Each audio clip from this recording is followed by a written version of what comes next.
Fellow Kenyans, one thing that bothers me over and over again and for so long is, where are we as a people and a country? What have we given to the whole world?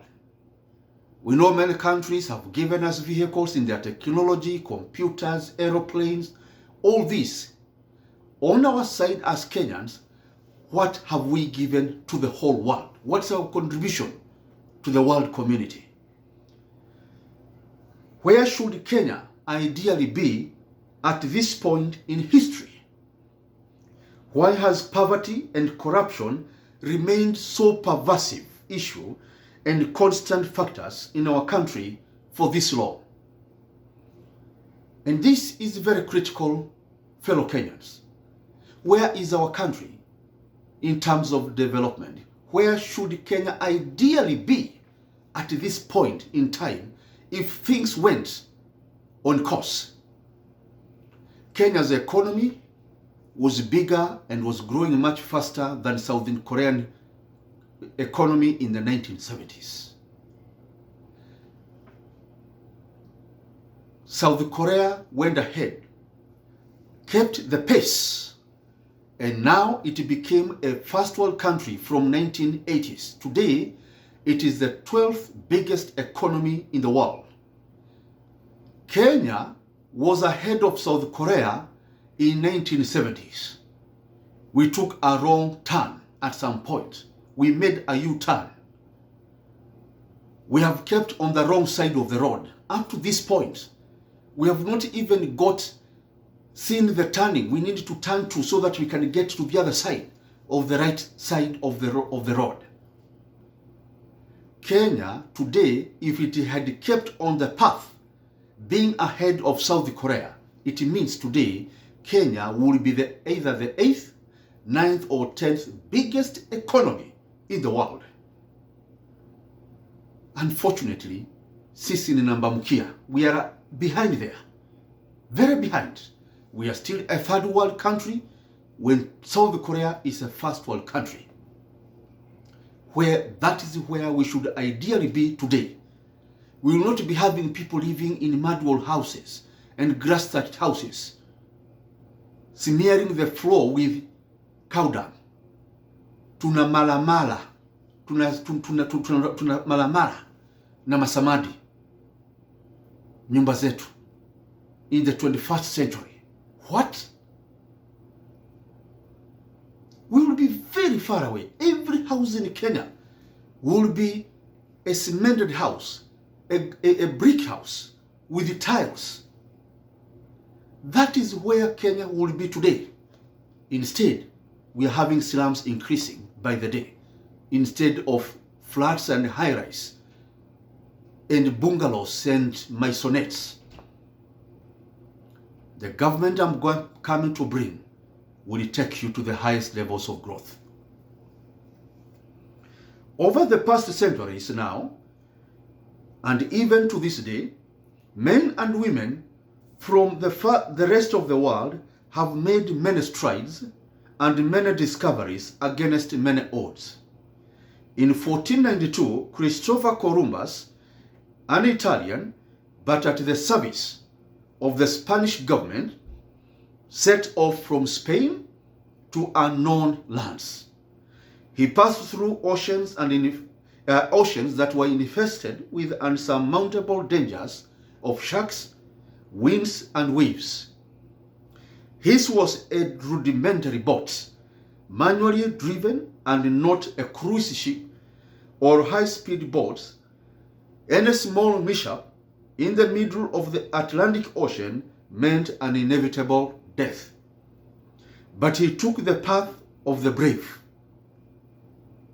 We will have to take that path. Columbus' voyage altered world history forever. He helped found the two greatest nations on planet Earth today, the United States of America and Canada. What have we discovered as Kenyans?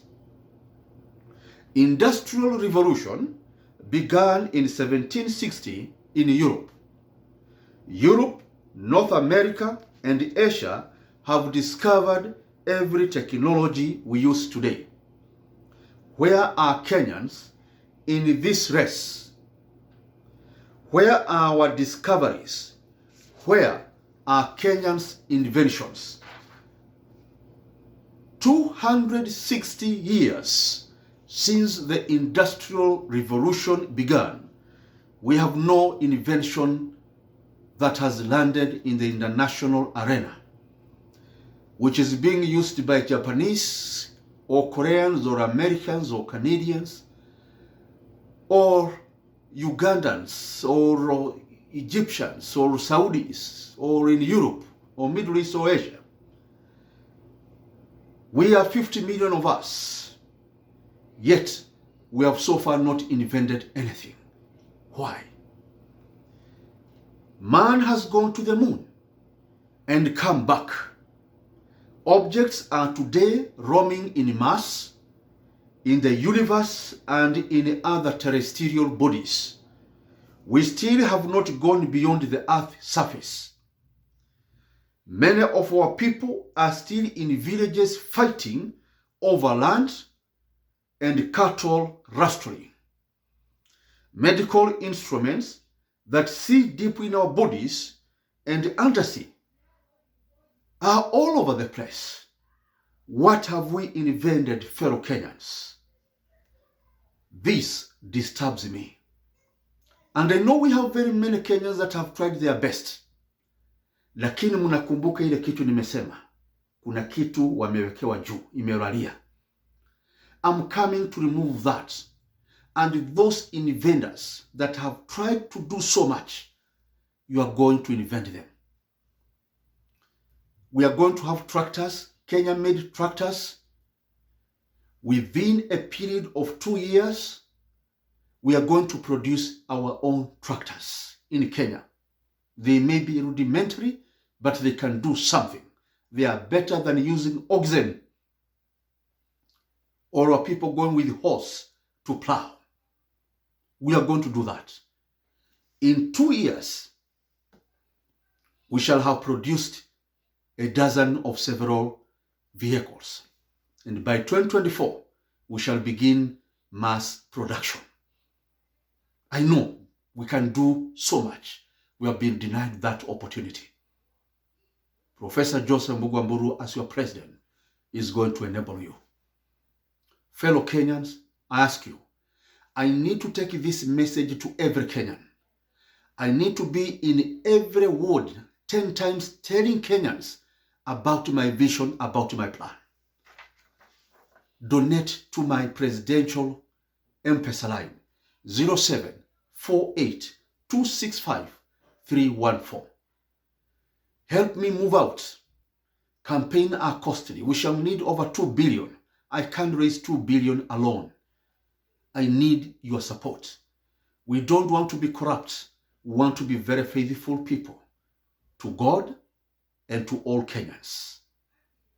Fellow Kenyans, before my party gets the certificate and we open a bank account where all money will be sent, for now to enable me move out, support me. Send your help to 0748265314. So, my fellow Kenyans, 60 years on since independence, we are still unable to end most basic problems that should take ideally 10 minutes to solve. It is for these situations and for this reason and the enormity of the sad state of affairs that are today in Kenya that has driven me to, in humility, request all the 50 million Kenyans to elect me as their president in 2022. And I ask that with great humility and great respect, that you extend your support to me. Fellow Kenyans, I will end many of your problems. They will come to an end. You will count within 5 years. Within the first year, in fact, that one pain will have gone, another one, as we go along. And God giving us the grace and good time, our problems will be coming to an end one by one.